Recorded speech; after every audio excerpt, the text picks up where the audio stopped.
Caden Cowger. Somebody had to say it. All right, ladies and gentlemen, hello, welcome to the Caden Cowger program, broadcasting from West Virginia. It is great to have you with us. So, I have taken a rather unplanned break from the radio for the past few weeks, and I might as well tell you why. I've had a lot of stuff that has been going on. There have been several reasons why. The big one was that I had a member of my family that was involved in a car accident, and then shortly thereafter, my aunt passed away.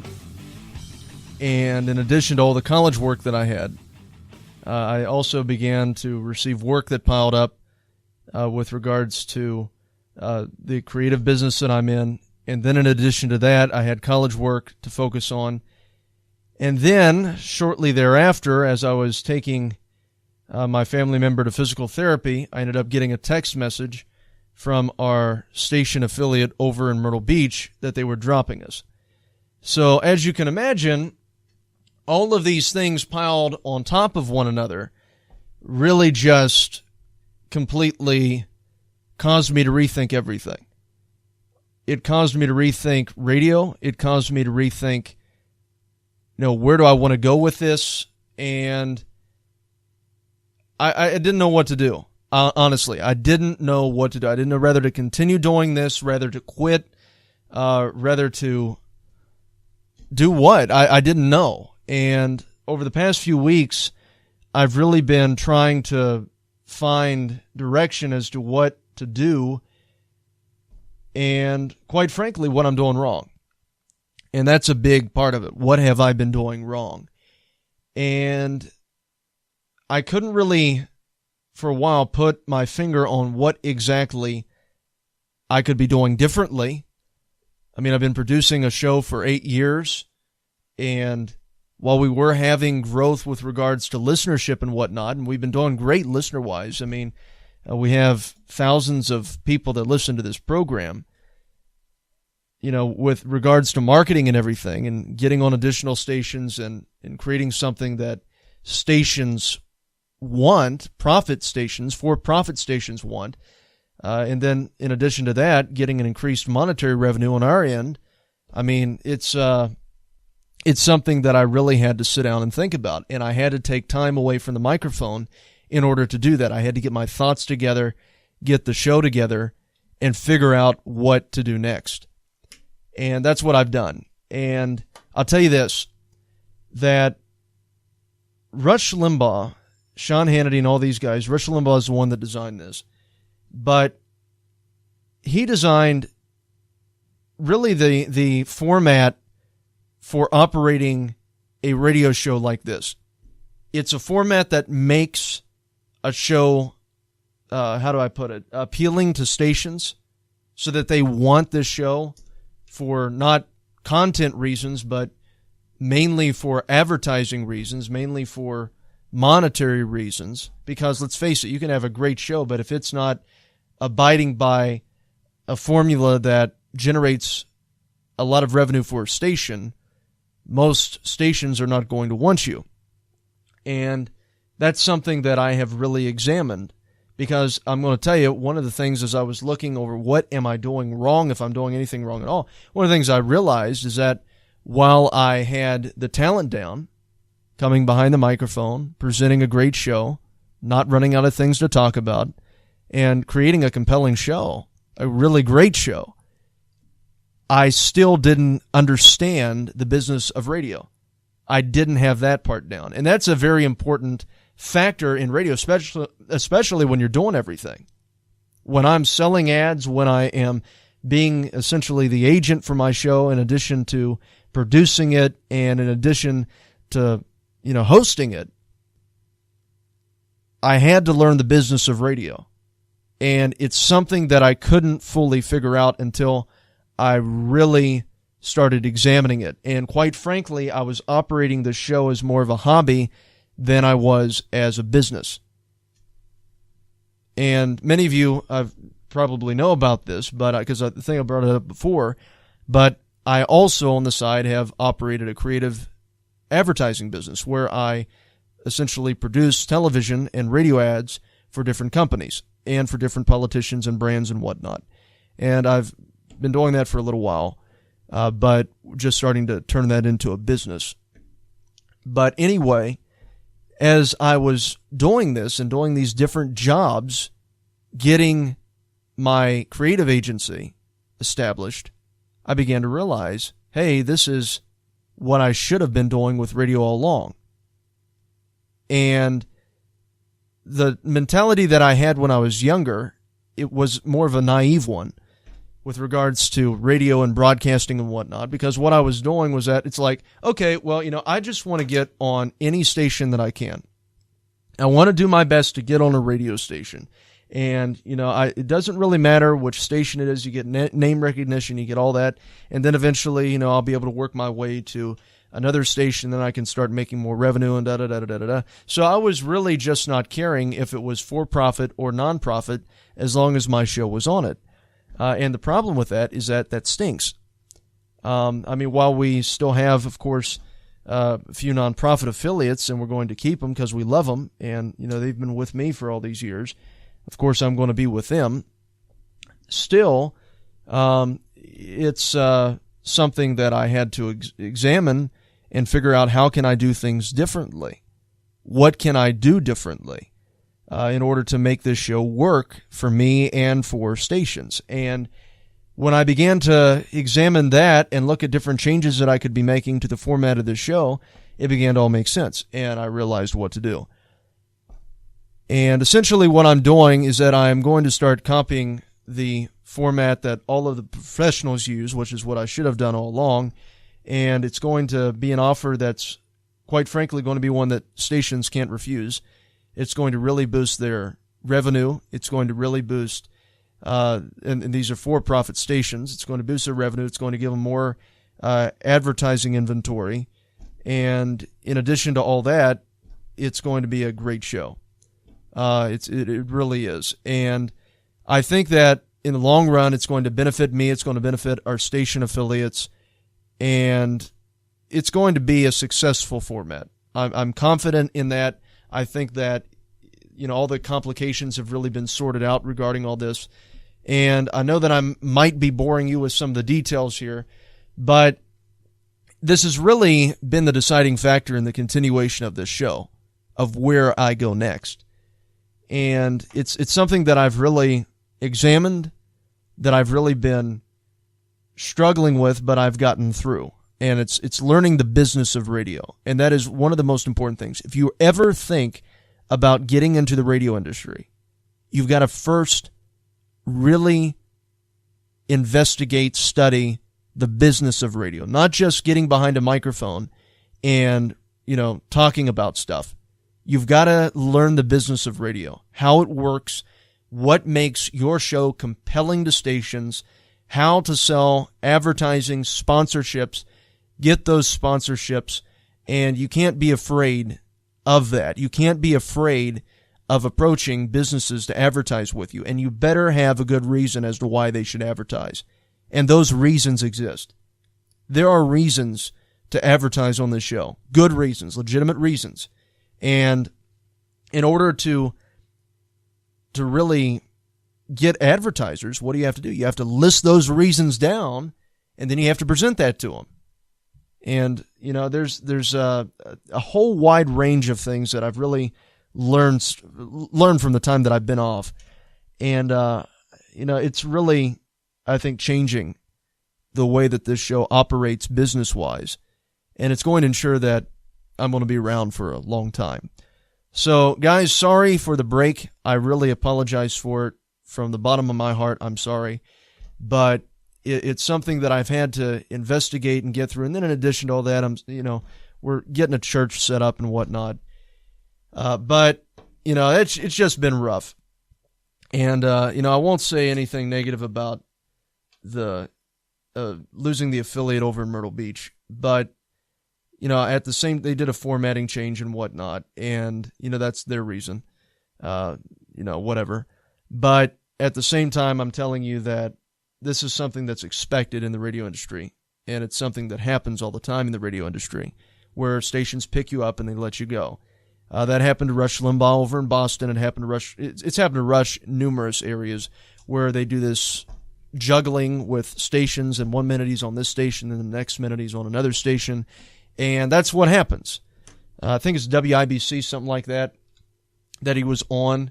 I might have got the call letters wrong, but anyway, it was a station up in the Midwest area, and it just, they ended up getting rid of him on there, and then he ended up having to shift over to another station. That's essentially what is happening with us, and I couldn't really make much of a profit from that station because it was nonprofit, that specific station over in the Myrtle Beach area. So, in other words, they were the only ones that were benefiting, not me.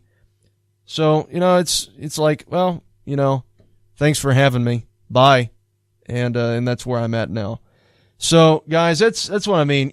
Rush said this a long time ago, that you've almost got to look at some of these stations, with the exception of a few that have some really great station managers operating them, especially like our one over in the Wheeling area, Brian there. It's just a lot, with the exception of him, a lot of these guys, are tough people. They are tough cookies. It's a cutthroat industry. And you almost have to look at stations as being French fries. You lose one, you eat another one. You find another French fry, okay? So that's basically what it is. It's a program distribution service. That's what it is. They're in it to make money. You've got to be in it to make money. And in addition to that, you've got to be in it for, more than that, of course, to inform people and whatnot, which is what we accomplish through this show and what I, do all the time when I'm behind the microphone, informing you of stuff, truly passionate about it, issues that I care about, issues that you care about, present that to you, and, give you great content. I mean, that's what, in a large part, is what it's about. That's what fuels the passion behind it, because it's a real show. It's how I really feel, how I really think, and it's compelling to people. And then in addition to that, it's also a business. So it's a business that I'm passionate about because it reflects my values. So that's what makes it so great. And that's what makes any business great, your passion behind it, and the reasons why you do it. But at the same time, there has to be a monetary gain there for you and for the station. Otherwise, it's all going to fall apart. And that's what I've been able to figure out how to do.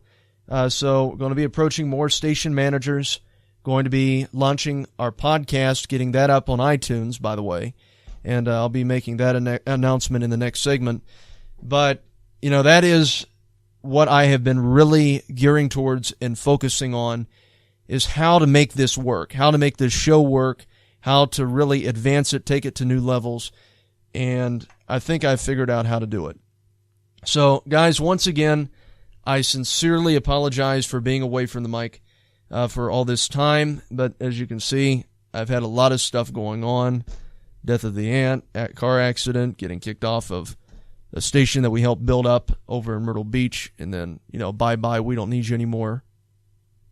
Thank you for letting us use you. Now, good riddance, hit the road. Found out that the Christian radio industry is no different than the secular industry, which is really sad. But hey, it is what it is. You got to learn your lesson, I guess. And I definitely learned mine. You don't let people use you. And that is that's a big lesson to learn. And, overall, I'm telling you, don't let people use you, okay? I don't care who it is. I don't care what it is. I don't care if it's a church. I don't care if it is your Aunt Sally. Don't let people use you, okay? Because all that it will do is that it will just come back to stab you in the back and, then learn your lesson. So there again, guys, it's a business. We're going to operate it as a business so that we can survive and I can keep this great show going, bringing you great content, and, keeping conservatism being expressed actively on the air. So that is what we've been working on now. So, all right, guys, so hang tight. We're coming up on a hard break, and when we get back, I'm going to tell you about the podcast. Stay tuned. Fighting liberalism one lie at a time.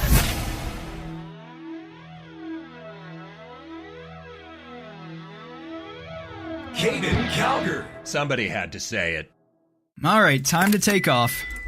Hey Siri, play Caden Calgar. Playing the Caden Calgar Program podcast. All right, ladies and gentlemen. With Apple CarPlay, I can listen to my favorite podcast on my way to work. Subscribe to the Caden Calgar Program podcast on iTunes and listen to the show on demand, day or night. It's great commentary, keeps me informed, and part of my daily routine. It's conservative talk on my schedule, and I don't miss a second of it. Also, be sure to tell your friends. Subscribe to the Caden Calgar Program on iTunes today. Now, back to the show. Caden Calgar. Somebody had to say it. And guys, I got to tell you, I didn't even know how popular podcasting is. I really didn't, or I would have done this way sooner. Okay?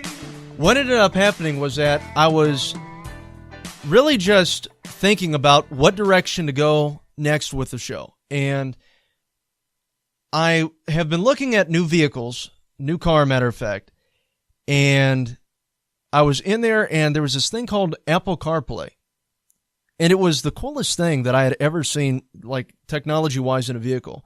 And what you do is that you take the USB cable that goes into your iPhone, you connect it to your car, and then next thing you know, this thing pops up. Not only is it charging your phone, it connects to your phone, and you can essentially use your phone that is Apple CarPlay. It turns it into Apple CarPlay.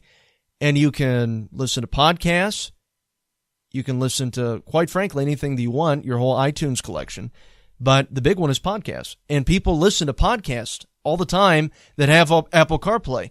And the next thing that I found out was that by the year 2020, they're expecting to build every single Ford car with Apple CarPlay. They're already doing that in new Chevys.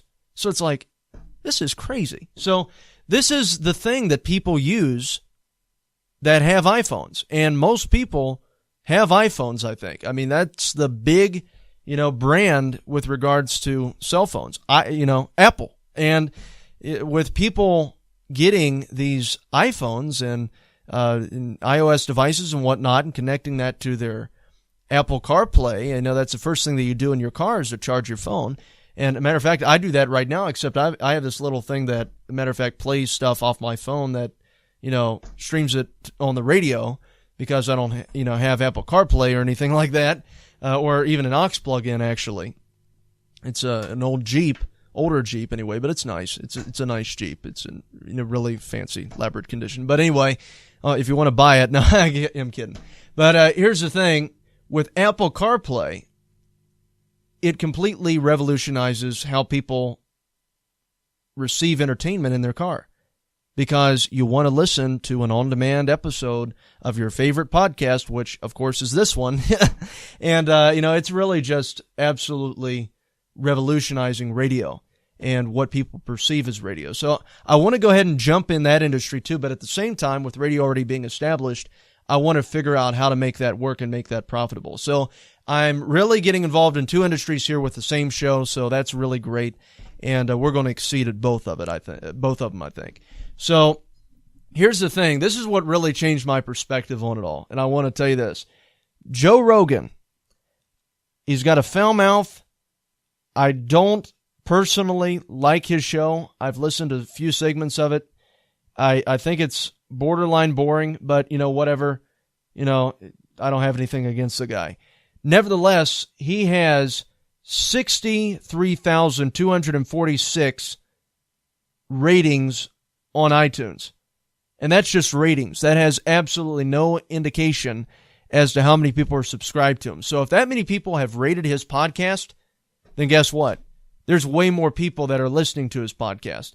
So in addition to that, you have Ben Shapiro that has 42,831 ratings.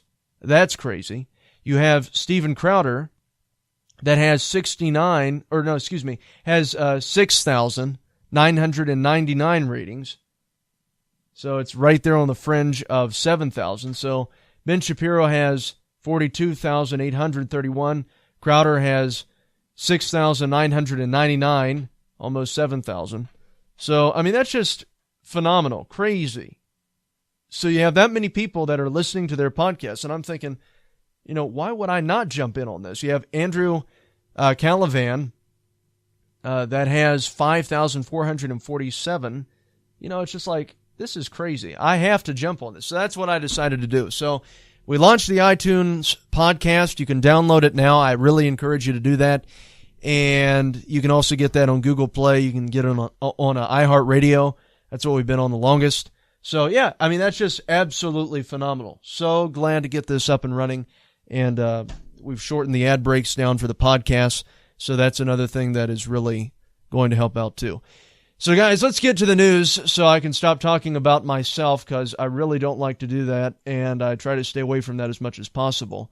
But, hey, sometimes I've got to tell you what's going on, especially when something important like this has come up. But you have this caravan that is going through Central America, and I think they just made it into Mexico. So here you have 10,000 people now, according to the Daily Wire, that have arrived in Mexico, and they are from Honduras. Now, here's the thing. They're expected to come to the United States. That's where they are aiming to arrive, the United States of America. This is from the Daily Wire. It says, hundreds of Central American migrants scrambled over a bridge and jumped into a river below as they battled to get past authorities stopping them at the Guatemala-Mexico border. So, are they from Honduras or are they from Guatemala? Yeah, they're from Honduras, too. So this is what it says. It says that the mob swelled to at least 5,000 people, and some estimates go as high to 10,000 people, and once past police dressed in riot gear, they assumed their trek to the U.S.-Mexico border. So that's great. The throng is currently marching toward Mexican town of Taputla. Sounds like some type of fancy, dip sauce. 10 abreast in a line stretching across a mile, according to the Associated Press. So there you go. At the Xochitl River, 700 federal police officers from Mexico made no attempt to intervene as hundreds of young men dropped off the bridge into the water, then floated or raft to Mexico. They are nearly 1,800 miles from El Paso, Texas, and Google Maps says that would take about 573 hours on foot. They marched on through Mexico like a ragtag army of the poor, shouting triumphantly slogans like, "Si se te puedo," or "Yes, we could." As they passed through Mexican villages on the outskirts of Xochitl, I didn't take Spanish in high school, they drew applause, cheers, and donations of foot and clothing from Mexicans. Marissa Teresa Orlena, a resident of the neighborhood of Lorenzo, handed out free sandals to the migrants as they passed. It's solidarity, she said. Oh, more solidarity. That's great. That's what we need. There are brothers. What about our sisters? That's sexist. Olivan 58, a truck driver, and Mason from Villaruta, Honduras, so they are from Honduras too, yeah, said that he took a raft across the river after Mexico blocked the bridge. No one will stop us. Only God. Well, that can be arranged, he said.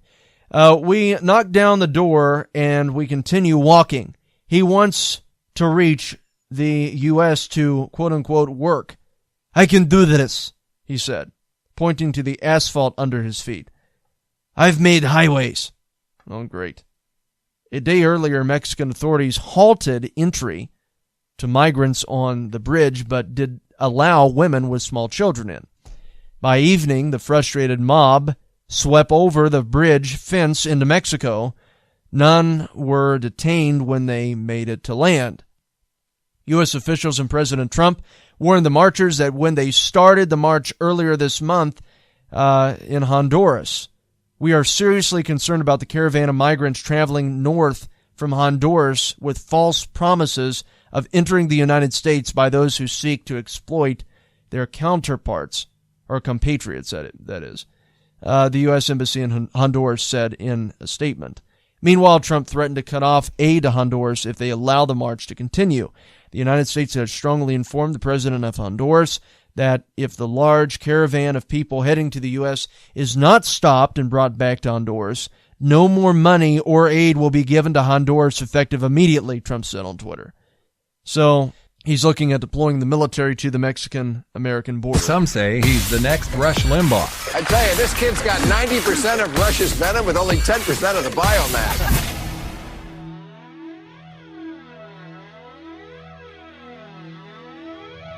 Caden Calgary. Somebody had to say it. With all the fake news spread by the lying mainstream media, It's fake, phony, fake. it can be hard to find the truth. That's why you should listen to the Caden Calgary program. You'll stay informed on current events and hear great conservative commentary you won't find anywhere else. Also, be sure to tell your friends. Subscribe to the Caden Calgary program on iTunes or Google Play Music. It's conservative talk on my schedule, and I don't miss a second of it. Thanks for listening. Now, back to the show.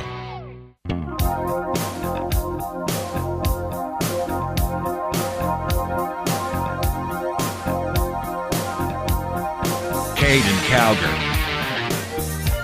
Somebody had to say it. Guys, I got to tell you, there are approximately now 10,000 illegals that are part of this caravan that came from Honduras, went through Guatemala. Now they're at the Guatemala-Mexico border, and they're planning on coming into the United States. And you know that that number is going to only increase by thousands in Mexico. You know, it's absolutely insane. We are literally being invaded here. And what are the Democrats doing? Oh, well, we've got to maybe look at letting them in. The media is doing everything that they can to try to drum up sympathy for them, and they're saying that, well, you know, they're really escaping here. They're escaping hardships and whatnot. We got to just take all of them in. But here's the thing: NBC decided to put out this absolutely ridiculous report, and this is what it says: 5 myths about the Honduran caravan debunked. Really? Here's myth number 1. It's being funded by Democrats. President Trump said that at a campaign rally that a lot of the money has been passing to people traveling north from Honduras. And, they're saying that this is not being funded by the Democrats. Really? Then why is the media trying to drum up sympathy for it? Why is the media doing everything that they possibly can to try to gain acceptance for this caravan? And anyone who disagrees with allowing this caravan into the country, oh, well, they're just a bunch of absolute bigots. They're xenophobes. They're this or that. This is so absolutely foolish.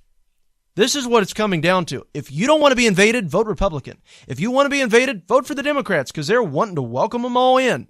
Now, here's a myth number 2 that they're saying that's actually true. It says criminals and unknown Middle Easterners are mixed in. Now, listen to this. This is what it says. Trump said that there were criminals and people from the Middle East also traveling with the Hondurans in this caravan. It's not just Hondurans that are in this caravan. They went through Guatemala. So guess what? You also have residents of Guatemala that are now part of the caravan wanting to come into the United States. Now the caravan is going through Mexico, so you're going to have Mexicans that are mixed in with it that are wanting to illegally come into the United States. So this is just all accumulating as one big group of illegals from multiple countries wanting to enter into America. Well, this is what they're saying here. The Department of Homeland Security is able to gather biometric data as migrants pass between the borders of Central American countries. Not when some of these countries are not advanced enough to keep record of these immigrants. The CIA and these various other organizations, Homeland Security, doesn't have the technology to compare these people's facial recognitions and whatnot to non-existent data from these nations. They don't have data on some of these people. So no, you have no idea of knowing whether some of these people are from the Middle East or not. And ISIS was recruiting people that had absolutely no criminal record whatsoever, no terrorist background whatsoever. So we have no idea who these people are that are coming into this country. There's no database to compare them to. So again, NBC is spreading an absolute lie, calling the truth a myth. It's ridiculous. Here's another one. Myth number 3. The border will be flooded by the caravan. The facts: although the size of the caravan is estimated to be as large as 4,000, it is unprecedented. It is unlikely that members will arrive all at once. But it says that at the Guatemala border, between 2,000 and 3,000 of those little smaller caravan groups arrived altogether. But there were smaller groups that followed behind. 2,000 to 3,000. I mean, guys, 2,000 to 3,000, that's still a lot, okay? I mean, continuing here, the facts, although the size of the caravan is expected to be as large as 4,000, which is now 10,000, it's unprecedented. It is likely that its members will arrive all at once. Sure, right. It says in myth number 4 that it has triggered a national emergency. Trump said that this is a national emergency on Twitter. So, while, yeah, there has been no official declaration, when you're being invaded, this is a national emergency. Yes, it is. Myth number 5, it's a Democrat's fault. No, that's not a myth. It is a Democrat's fault. And the reason why it's a Democrat's fault is because they have been saying that we need open borders. We just need to all get along. We're all citizens of the world. We just need to let anybody in. You know, if they're members of ISIS, who cares if they run an airplane into one of our buildings? It doesn't matter. We've had it before, right? And we got through that. So why not? You know, that's the mentality of the left. That is the mentality of the left. They don't care about the safety of Americans. They don't care about the well-being of Americans. They don't care if our tax dollars are going to fund a bunch of people that aren't going to be paying income tax. They don't care. They don't care if we're going to have a ton of people that are now receiving government assistance programs. All that they care about is that they see this caravan and they recognize that that these are a bunch of unregistered Democrat voters that are going to be voting Democrat in the future if they can just get them into the country. And, you know, it's just completely insane. But that is what the left wants. That is all that the left sees. Democrat voters. I mean, guys, if you love America, I can't see how you can even consider voting for a Democrat. I can't. I don't understand it. I don't see it because the Democratic Party hates this country. Everything that is against what Americans represent, the Democratic Party supports. I mean, they have decided to pander to people that aren't even Americans and get their vote. Now, it's one thing to be someone that decides, I want to become an American citizen to better my life. That's one thing. That's a great thing.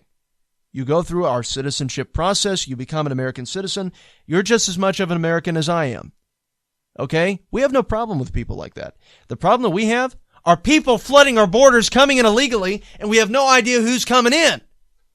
That's what we don't like. Because you can have a ton of terrorists that are illegals that will do to our citizens just like that illegal did to Kate Steinle, start killing our citizens, raping our women, doing a ton of illegal stuff, bringing drugs in, bringing crime in, because when you're flooding our borders with the intent of coming in illegally, you know, what does that mean? That means that you don't have any respect for our rule of law. You have no respect for this nation. So what does that mean? It means that you're not going to respect the laws once you're here. If you don't respect the biggest law that we have for those that are non-Americans, you're not going to respect our laws when you come in to this country and make it past the border. You're going to steal from us. You're going to rape women. You're going to kill. You're going to create criminal acts. You're going to bring drugs. You're going to do all this stuff. And in addition to that, tax evasion is the least of our problems, but that's going to happen too.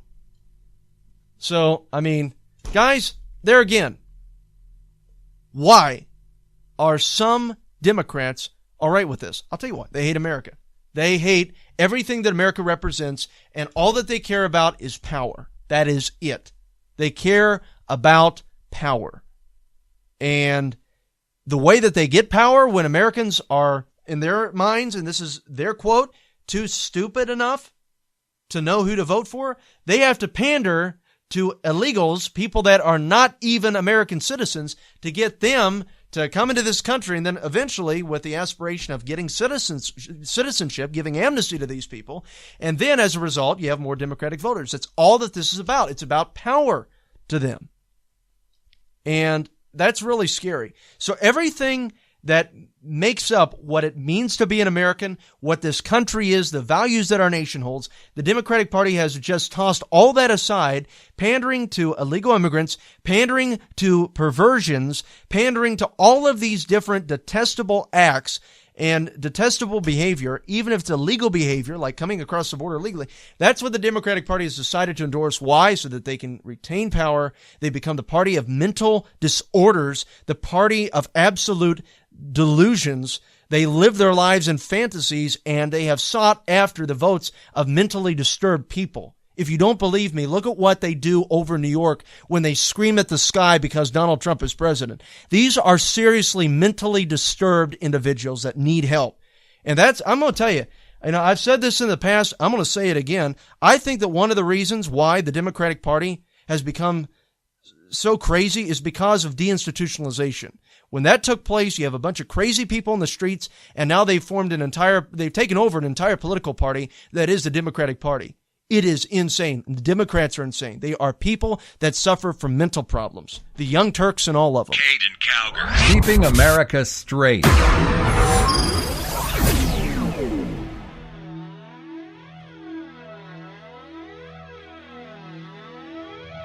Caden Calgar. Somebody had to say it.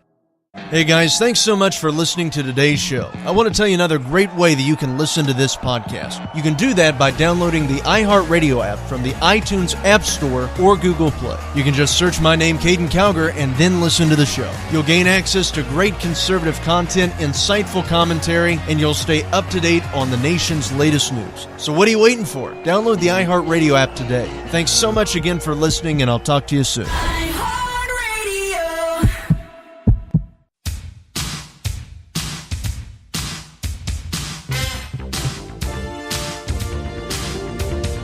Caden Calgar.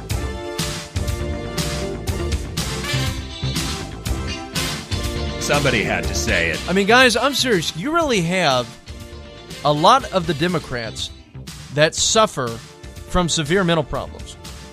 And the best way to describe that would be, I'm going to use the word potentially to make it legal, potentially the Young Turks, potentially Cenk Uygur, potentially Anna Kasparian, or however you pronounce her last name. Now, I have no idea how to pronounce it. There was some kid that made a parody of me a long time ago that didn't know how to pronounce her name. I have no idea how to pronounce her name. I think I did it right, but I don't really care. I don't care enough about him to pronounce her name right. But nevertheless, these are individuals that they suffer from liberal retardation, and even Cenk Uygur goes absolutely ballistic all the time, having mass temper tantrums on air. And it's one thing to be passionate about something, because, that's what I bring on this show. Passion, and, I focus on the issues, talk, about different things going on. Sometimes, you get really focused, really dive into what's going on, but you don't, go insane, where you just start, doing liberal versions of Alex Jones. And that's what Cenk Uygur has done before. Matter of fact, one of those occasions was with Alex Jones. Alex Jones came onto his show, and he started just completely going ballistic, and people were holding him back. And, it was an absolute joke. And then you have Anna with the daddy issues. It's on the Young Turks. And she, thinks it's real talk because she swears in every other sentence. I don't have to hold to the formalities of what it means to be a woman. I can say whatever the beepity beep I want. Starts running her mouth, and she wonders why she's not married. That's probably a good reason why. But anyway, that's there again. That is just an absolute, train wreck. And the only way that they even have a channel anymore is that YouTube had to rig its algorithms. But nevertheless, that's a Young Jerks, but they're just a really great example of liberal mental retardation. And that's the best way that I can think of to describe it. And it exists on a large level. They aren't as mentally retarded as many that are part of the left. I mean, you also have the ones that dye their hair, different shades of pink, and, wear the big bottle cap glasses that makes their eyes look like they're bulging out of their head, or they might actually be bulging out of their head. I can't really tell. But nevertheless, those are your feminists, those are your, baby killers and whatnot. And, that's the left. And, the people that have 52 different genders. And, I guess they have a different gender for a different day of the week. and I guess they flip roll a dice or something. Oh, gender number 6. It's just so absolutely pathetic. But hey, that's the left. And it has become the party of complete mental illness. And it's quite frankly sad, but that is the direction that the Democratic Party leadership has decided to go in. They embrace mental disorders. They try to normalize them. That's what we're seeing with the transgender stuff going on. They're trying to normalize transgenderism. They normalize same-sex marriage, got that through, and now in addition to that, they're trying to normalize transgenderism, making it out like, you can be whatever you want to be. If you're a boy, you can be a girl. If you're a girl, you can be a boy. I didn't know it was an option. If you're born with a guy's body, and in addition to that, you have an XY chromosome, you're a guy. If you're born in a female's body and you have an XX chromosome, you're a girl. It's not up for debate. And then if you say, well, there's differences in the brain and everything, no. Wait a minute here. According to feminists, there's no difference between men's brains and women's brains. So how can you make that argument? So if there is a difference between a man's brain and a woman's brain, then that means that men are better at some things and women may be better at some things. That they're actually built differently. Oh my goodness, see, that's how it all falls apart. You don't know what the heck they believe. Their views contradict one another, but that's liberalism. That's why it's a mental disorder. So anyway, guys, I want to thank you for listening to us. For more information on the Caden Calgary program, go to CadenCalgaryProgram.com for the latest news exposing the left. Go to CalgaryNation.com. Thank you, God bless, and God save this nation.